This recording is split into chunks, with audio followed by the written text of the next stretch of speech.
我来是跟你们谈判的。我不希望你们离婚，不希望你们越吵越大，更不希望我们这个家就这么散了。从小到大，我都很在乎你们，可是你们永远都没有时间陪我，永远都在忙着买房子，忙着赚钱，忙着开公司。我记得上小学的时候开家长会，同学们的家长一早就到了，只有我的家长永远都在出差，永远都没有时间。我小的时候还经常因为爸爸不在家被同学嘲笑，说我是没有爸爸的孩子。自从爸爸把曲兰杰带进家以后，这个家就更乱。爸爸经常给我钱买包、买化妆品，让我帮着盯着妈妈给你放哨。妈妈也经常给我往兜里塞钱，让我盯着我爸的行踪，随时向你汇报。我很乐意这么做，因为这么做是我接近你们唯一的途径。我做的越多，你们俩就越高兴。可是潇潇，妈妈是真爱你的，你不可以这么想。小潇，爸爸也是爱你的。我知道，我知道妈你是爱我的，我也知道爸爸你是爱我的。但是比起我，你们两个更爱钱，更爱把钱掌握在手里的感觉。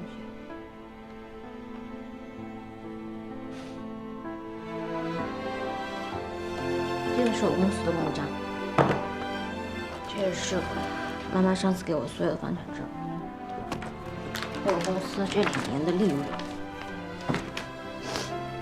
还有这个，这是我的车，这是我所有的东西，我通通都可以不要，只要你们两个不要离婚。我可以不要1分钱的家产。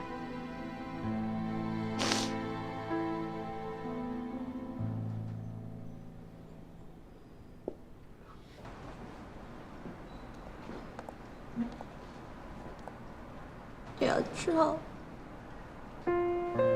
曲曲，怎么了？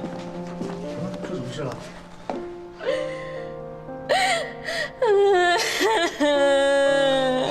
怎么了啊？告诉我，怎么了啊？哭这么伤心，什么事？你跟我说。嗯？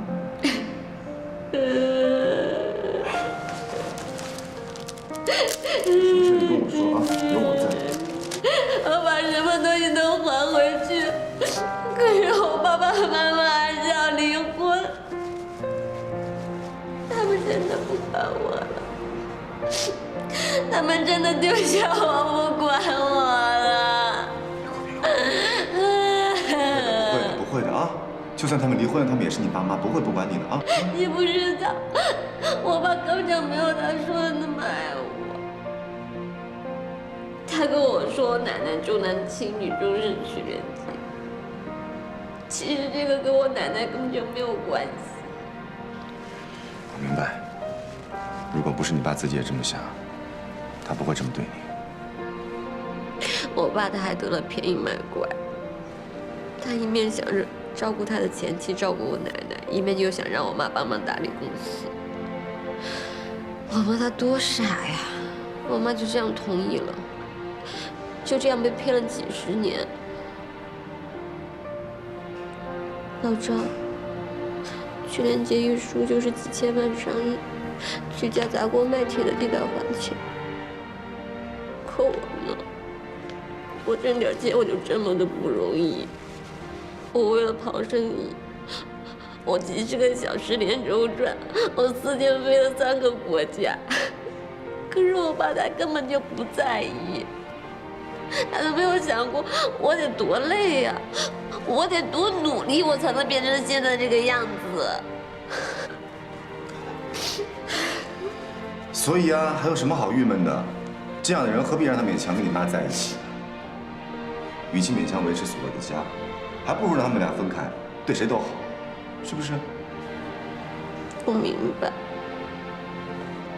你说的这些我都明白，可是我就是心里难过，特别的难过。不难过啊！以后呢，我们俩就好好孝顺你啊。他想去哪玩呢，我们就带他去；他想跳广场舞，我们就陪他跳，对吧？他想吃农家乐，我们就陪他吃农家乐；他喜欢什么漂亮的衣服，我们就给他买什么漂亮的衣服。啊，不哭。阿照，我怎么这么倒霉呀？我把公司还有房产本我都还回去了，可是他们两个还是要离婚。这下好了，我什么都没有了，我公司也没有了，我家也没有了，我就剩下我这个人，孤零零的，像个孤儿一样，特别可怜。没事啊，你还有我，我养你。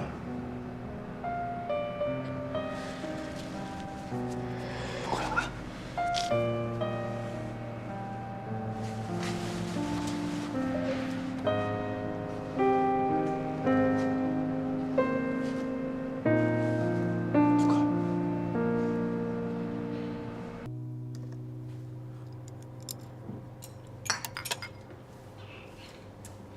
我今天请叔叔阿姨来，是想替潇潇说两句话。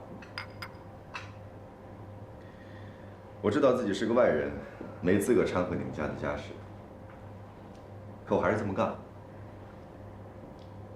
因为你们伤害了潇潇。看她那样，我很心痛。我刚刚认识潇潇的时候，一直觉得很奇怪，她为什么会是这样的性格？她看得起谁，就对谁什么都好。反之，他就事事针对。后来我终于明白了，因为他待人有2套标准，而这2套标准是你们教给他的。你们出于各自的目的，从小培养他以不同的标准待人，其实这让他很吃亏，常常被人误解。即使是这样，他还是爱你们的。他甚至放弃所有你们给他的一切东西。只希望能够一家团圆。小赵，你别说了。阿姨，我得说，我得把潇潇心里的委屈都说出来。其实潇潇不喜欢钱，她努力工作、努力赚钱，只是为了让你们高兴。她要证明自己不比曲连杰差，因为她只有做的比曲连杰好，好10倍，好100倍，叔叔才可能给她一丁点的爱，才会看得起她。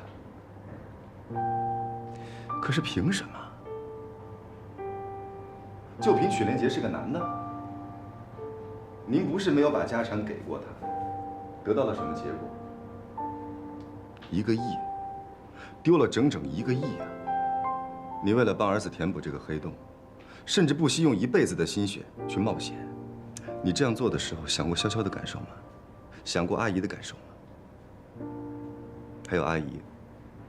叔叔重男轻女，你应该站出来为自己说话，为潇潇说话，而不是容忍他处处退让，更不应该让潇潇夹在你们中间做你们博弈的棋子。潇潇不是你们争家产的帮手，更不是你们用来刺探对方的工具，她是你们的女儿。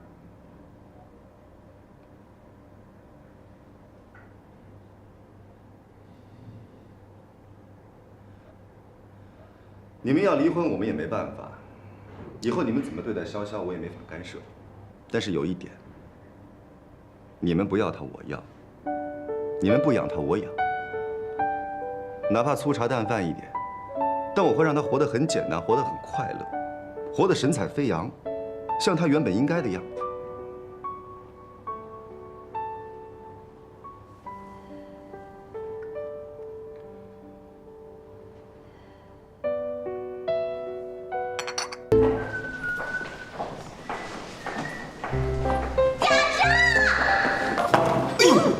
这么激动啊？不离了，我爸妈他们不离婚了，是要给彼此一个机会，学着重新相处。你说我怎么这么幸福啊？这不挺好的吗？那晚上我请你吃饭，给你庆祝一下。哦，晚了，晚上小蚯蚓请我们5个女孩子吃饭，不让大家数过。不是吧？你怎么会这么的重有轻色呢？哼，那怎么对？谁让我是曲筱绡呢？拜拜。你说我怎么这么幸福？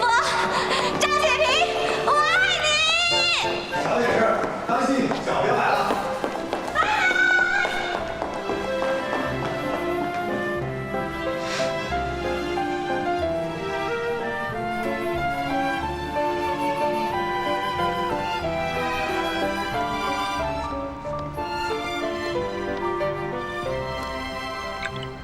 喂，你好。喂，您好，请问是樊胜美吗？您是？我这边呢是南通法院的，今天呢打电话是想告诉你，您之前的那个案子呀，原告已经撤诉了。真的？我特意提前通知你，是想让你过一个好假期。您说的是真的吗？是真的，手续已经全部办完无误，你可以放心了。谢谢您啊。请问您贵姓啊？我回南通的时候可以去拜访您一下。不用了，美女。我表弟初中的时候很喜欢你，让我替他递纸条。你呢非常懂事，还对我说谢谢姐姐。不像别的小美女，看着翻白眼，甚至当场撕掉纸条。今天以这种方式跟你见面，我当然是想帮一把的。好，祝你好运。哦，对了，新年快乐！新年快乐！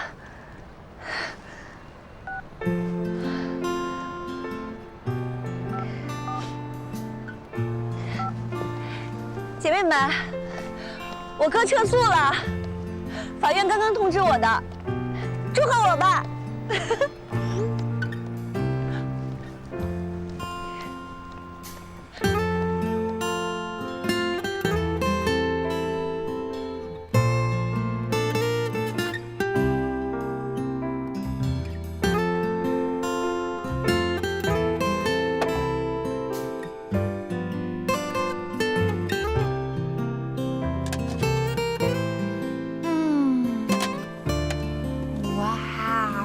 先放个玉米吧，再等一下吧，开了才能放呢。是吗？开大点吧。你看能不能把火调一调？我看之前爱情就像月风，哇！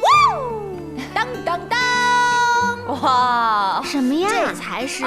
我知道这个，那个五谷杂粮，这个好吃。哎，就你馋，大家都没吃呢。来，怎么着？师傅不发威，你想造反呢？就你这小样，你还想管我不成？管你咋地？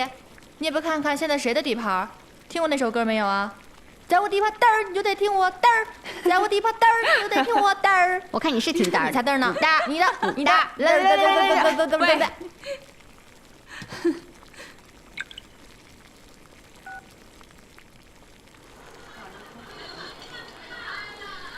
赵医生，他干嘛呢？怎么这么多美女围着他，还喝酒呢？这是？哎，肯定又是个巨烦的手术，想发泄一下呗。吃醋了？吃什么醋啊？这又不是1对1的。哇，旧社会式的贤惠啊！女人的鸡零狗碎，她什么没有见过呀？对她来说，最重要的就是感情，知道了吗 ，Andy？ 知道了。那我觉得不对啊。如果说是男朋友要求自己的女朋友不能跟异性接触，那他也不行。这人和人都是平等的，不能厚此薄彼。那些都是理论，没用。不像我在赵医生面前什么脸没丢过呀，什么丑样他没见过呀。我们俩现在是灵魂共鸣，什么允许不允许的，他都会对我坚贞不屈，足够厉害。哎，我发现你这个歪理还真挺多的啊。不过有一点你说的挺对的，在恋爱当中呢，信任是最重要的。就像我跟谢彤，虽然接下来我们会有很长一段时间见不了面，但我还是相信他。我相信我们的爱情是经得起考验的，也相信就算很多人不看好我们，但是我们还是会坚持下来，生根开花。关关，我觉得你变了好多，你跟以前不一样了，比以前有想法了，真的，你这样特别好。那当然了，1年过去了，你们2个小屁孩也长大了。哎呀，樊姐也老了。这以前呀，这老觉得这30岁以后的女人就不堪了，你知道吗？我就一直想着要30岁之前把自己嫁出去。可是后来想想，为什么要将就自己呢？只有该结婚的感情，没有该结婚的年龄，对吧？我这过了30岁以后，反倒觉得轻松了，这样挺好的。我呢，就要做剩女中的战斗机，你知道吗？一个人在想干什么干什么，对不对？嗯，我多自在啊！现在对于丑女来说啊，年龄才是把杀猪刀；但是对于美女，年龄只是一串数字。安娜，像你这样的红颜祸水，多的是男人为你前仆后继的。哎呦喂，我是不是得认为你是在夸我呀，小妖精？不过说句实话啊，跟王百川分手以后吧，我还挺舍不得的。以前不管怎么样，就算没有那么爱他，但起码有一个人在你身边，比你一个人要强很多。有什么事情就抛给他好了。可是后来呢，我就是因为这个才跟他分的手。我觉得我自己不应该什么事情都依赖别人，我要学会自己独立去面对生活。樊姐，可是像王总那样的钻石王老五，在外面可是很多人抢的。你要是把他放走了，万一被别人抢走了，该怎么办？爱情呢，本来就是充满变数的，两个人要性格相投，要步调一致，才能修成正果。不过说句实话，王百川吧，人还是很好的。你们知道吗？我都跟他分手了，他还给我找了一堆法律上的资料供我参考。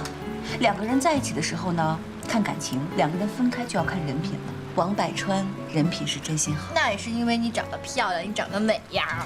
对呀，当美女真好，这长得美，说话都有底气。说的有点道理，但是也不应该全是。比如说，如果你要是不美的话，小谢就不跟你在一起了吗？什么意思呀？安迪的意思是说呢，两个人刚开始在一起呢，是会因为你的美而相互吸引，赏心悦目吗？可是时间长了，凭什么？凭的是你的个人魅力。安迪是说你有魅力呀，小妞儿。我觉得安迪姐说的对。你看我在咱们这里面长得不是最漂亮的，但是为什么应勤喜欢我呀？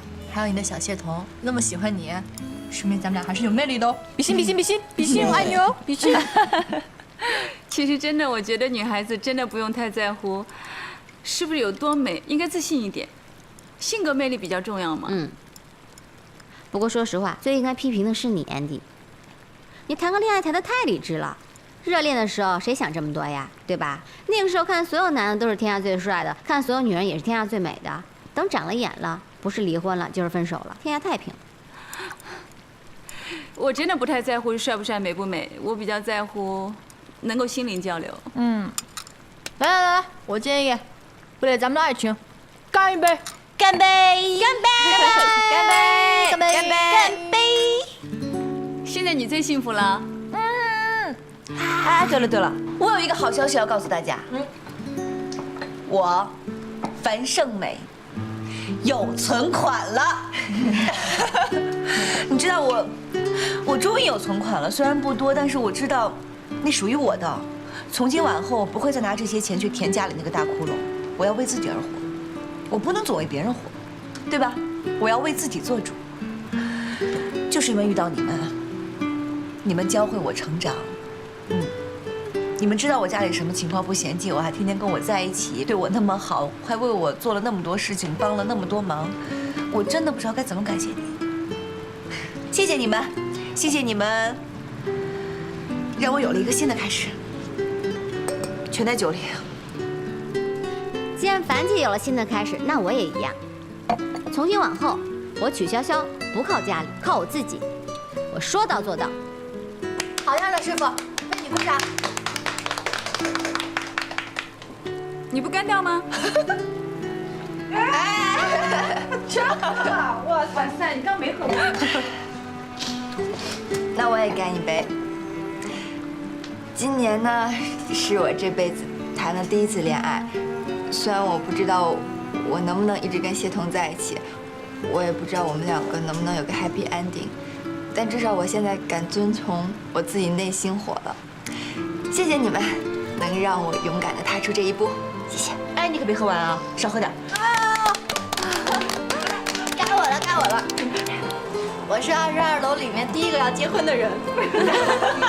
明天我就要结婚了，我可能要搬出去住了。也许以后没有这种情况，我们能常聚在一起了。但是在我的心里面，22楼就是我的娘家。你们永远是我的娘家人，爱你们每一个人。比心比心比心！我是你22楼的妈。哎呦，晚安。好像是到我了。你们都说那么好。OK， 好吧，我也说几句吧。其实我记得去年这个时候是我自己最迷茫、最痛苦的时候，好在有你们陪着我。但是现在我有包子，而且其实我最开心的事情是我把小明接到了上海，我可以每周去看他了。所以我希望，不管你嫁人了搬不搬出去，明年的今天我们还能够聚在一起，为我们干杯！为明年的今天干杯！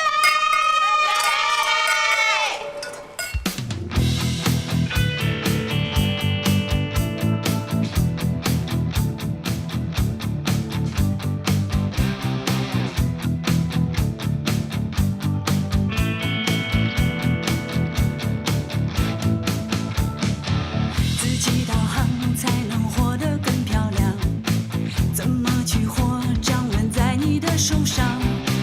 有过绝望，才懂绝处有希望。